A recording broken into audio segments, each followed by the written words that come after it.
âm đầm nál sông chun rương đam slam lù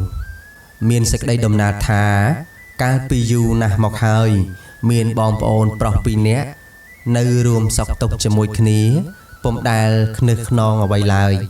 về bàn đầm năng thá miền kêu cha mà nè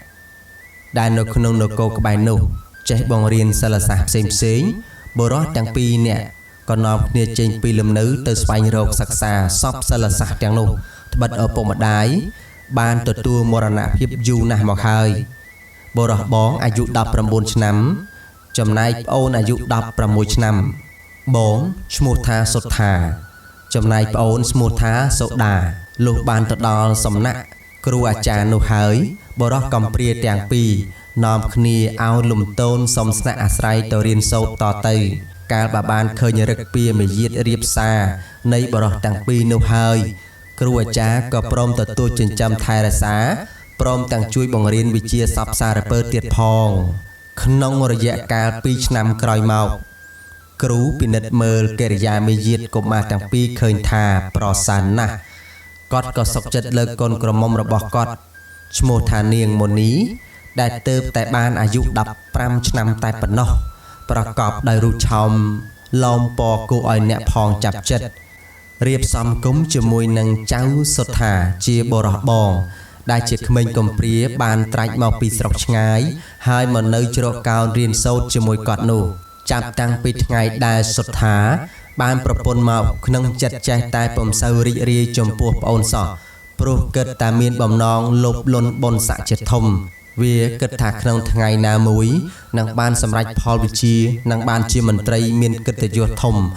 ហើយវាមកនឹងបានជាទីកប់ប្រតិព្រះរាជាមិនខានរាល់ថ្ងៃនៅពេលដែលផុតរវល់ពីការងារហើយគេតែងដើរទៅចិត្តប្រពន្ធហើយនិយាយពាក្យលងលោមនឹងទុនភ្លុនរីករាយឯចៅសដាជាប្អូនពុំសូវសប្បាយក្នុងចិត្តទេព្រោះឃើញកិរិយាមីយាទបងពុំសូវរាក់ទាក់នឹងខ្លួនសោះចេះតែនឹកឆ្ងល់ក្នុងចិត្ត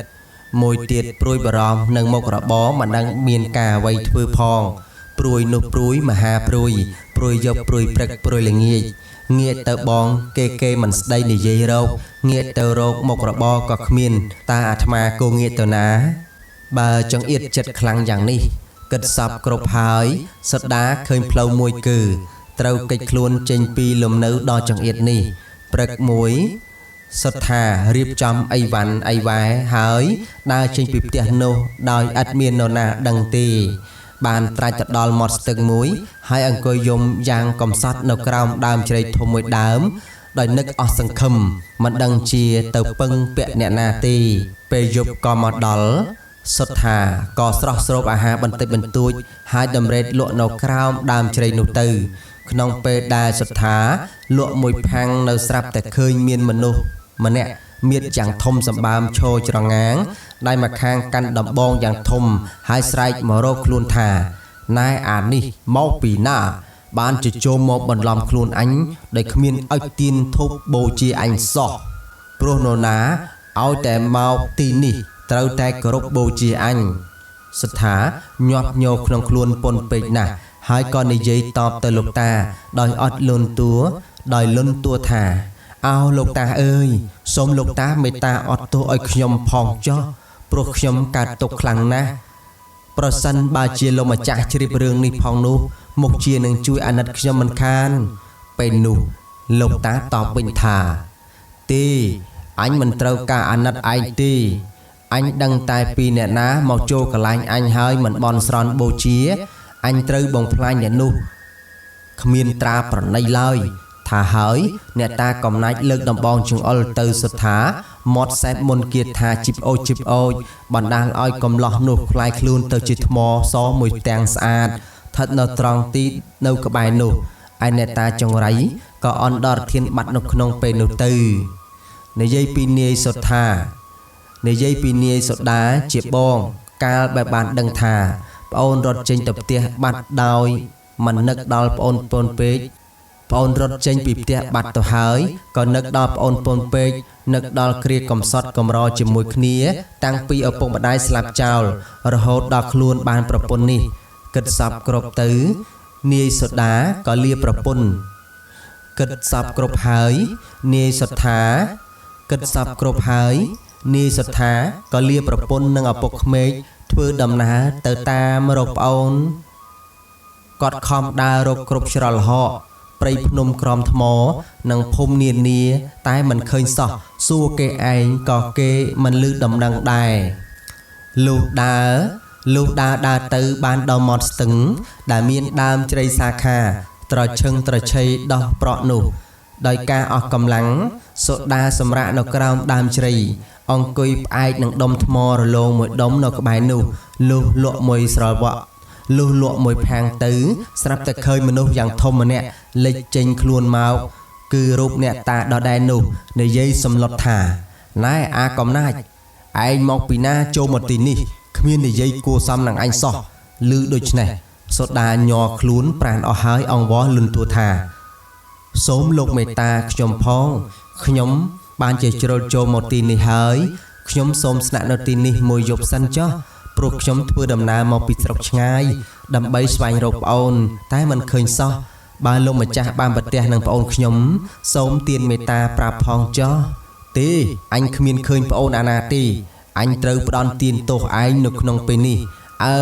បើឯងចង់ជួបនឹងប្អូនឯងអញឲ្យជួបបានគឺដុំថ្មដែលឯងឈោផ្អែកនោះហើយជាប្អូនឯងថាតែប៉ុណ្ណោះអ្នកតាកំណាចលើកដំបងចង្អុលមុខនាយសូដាព្រមទាំងសែបមុនគាថាផ្លុំយកខ្យល់ផូងផាំងមួយរំពេចនោះរូបសូដាក៏ប្រែคล้ายទៅជាស្លាមួយដើមដុះប្រក់នៅទីនោះរូបអ្នកតាក៏បាត់រលាយបាត់ទៅចំណែកនាងមនីជាភរិយាក្រោយពេលដែលបានប្តីយូរមិនឃើញត្រឡប់មកវិញក៏ដាច់ចិត្តលីឪពុកទៅតាមរកប្តីទ្រាំនៅពុំសុខនាងក៏ដាច់ចិត្តហ៊ានដើរកាត់ព្រៃកាត់វាលតែម្នាក់ឯងមានតែសត្វសាហាវយកខ្នងជាគ្នាប៉ុណ្ណោះនាងដើរទៅបានទៅដល់មាត់ស្ទឹងមានដើមជ្រៃធំជាលំនៅឋាននៃអ្នកតាកំណាចដដែលនោះបានឃើញដើមជ្រៃធំដ៏មានមេឃសាខាហើយនៅក្បែរដើមជ្រៃនាងឃើញដុំថ្មមួយដុំសរលោងនិងដើមស្លាមួយដើមបែកមេឃធៀងមានផ្លែធ្លាក់សំយ៉ានៅក្បែរដុំថ្មនោះដោយនាងអស់កម្លាំងខ្លាំងណាស់ផងនាងក៏អង្គុយផ្អែកតម្រេតខ្លួននិងគល់ស្លានោះលក់មួយសន្ទុះអ្នកតាកំណាចដដែលបានរំលេចខ្លួនដោយពាក្យផ្ទួនធ្វើឲ្យនាងភ្ញាក់ហើយនឹងឃើញហើយសម្លុតនាងសូដាដែរដោយការសម្លុតសុថានិងសូដាដែរទោះបីនាងខំអង្វរកយ៉ាងណាក៏អ្នកតាចង្រៃមិនព្រមចេះតែស្រែកខ្លាំងឡើងថាអញត្រូវតែបំផ្លាញជីវិតនាងឯងក្នុងពេលនេះនាងមិនព្រមឈប់អង្វរទេនៅតែទទូចថាសូមលោកតាកុំអាលបំផ្លាញជីវិតនាងខ្ញុំមុននឹងខ្ញុំស្លាប់សូមឲ្យខ្ញុំបានជួបនឹងប្អូនថ្លៃព្រមទាំងប្តីខ្ញុំសិនអ្នកតាកំណាចចេះតែសើចចំអកខ្លាំងឯនាងមនីភ័យញ័រកាន់តែខ្លាំងឡើងឃើញដូច្នេះអ្នកតាក៏ចូលមកជិតហើយស្រែកខ្ទោដីជាសម្រែកថាបើនាងឯងចង់ជួបនឹងប្អូនថ្លៃព្រមទាំងប្តីនាងឯង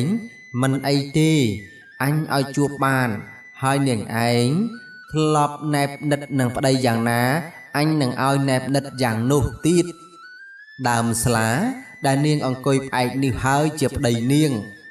ឯដុំថ្មស្អាតមួយដុំនោះឯងជាប្អូនថ្លៃនាងអីលើនាងឯងទៅនៅជាមួយចោះថាតែប៉ុណ្ណោះអ្នកតាលើកដំបងចង្អុលដូចមុនទៀតរូបរាងមនីក៏ខ្លាចទៅជាដើមម្លូដោះលោះខ្ចីវាឡើងតោងដើមស្លាមួយរំពេចអ្នកតាក៏បាត់អន្តរធានក្នុងពេលនោះដែរក្នុងកាលចំណេរតមកមានព្រះរាជាមួយព្រះអង្គបានកេតរេពលទៅប្រពៀតព្រៃ